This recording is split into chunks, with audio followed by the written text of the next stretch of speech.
Storm Idalia likely to be Hurricane Idalia once it gets closer to the eastern Gulf in a couple days. That's going to be a huge issue for folks along the Sun Coast, the Nature Coast of Florida, and even some issues that exist here in the Big Bend region. Keep in mind the forecast cone of movement for the center of the storm envelops most of the Big Bend and most of South Georgia as far as where the center can go.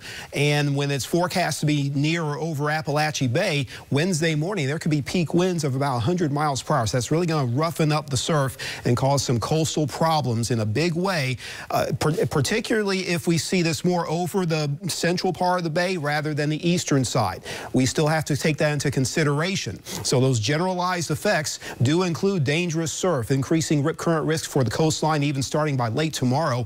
Coastal flooding will be a huge issue, especially anywhere east of the center. So we do have to keep in mind that's going to be a big possibility for problems along the eastern side of the Big Bend and south of Steinhatchee. Also, hurricane force winds could be steady in that region. As that forecast movement to the northeast continues, we'll see some of that action carried into the eastern side of our area. We're talking the Swanee Valley. It'll be decreasing as it moves inland, but I'm concerned about heavy rain, flooding, and some sustained tropical storm winds for you. The more west you are, tri-state to the west, less frequent gusts as it stands now based on our current forecast.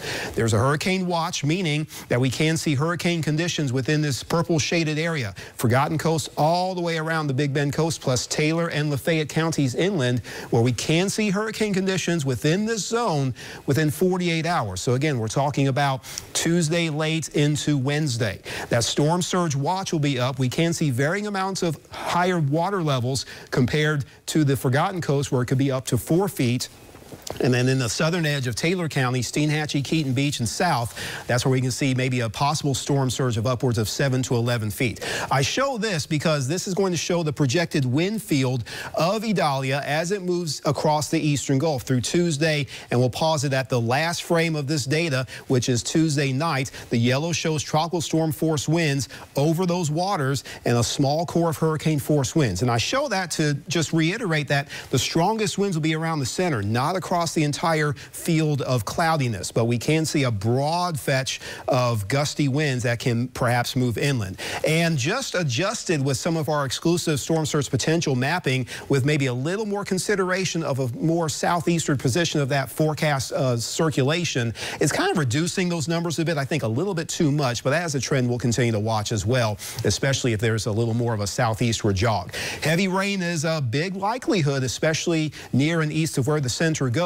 So that's going to be a problem when it comes to the flooding concerns. And it looks like, again, Tuesday late into your Wednesday is when we'll have those peak effects. So here's what you need to know as far as what this storm is capable of doing over the next couple of days. Moving into the eastern Gulf with a strengthening mode. Tuesday night into Wednesday is when we'll have our effects. Not everybody will be getting in on hurricane force winds. I want to nail that down, but some of us will. And I'm concerned for that in the coastal areas and the eastern Big Bend. Again, we reflect that with our 7-day forecast with deteriorating weather for some areas on Tuesday. Wednesday, a little more widespread. And then as the system rapidly pushes out, we'll start to get a drier trend. The heat takes a break, but it doesn't last long. We do get hot as it dries out late next week.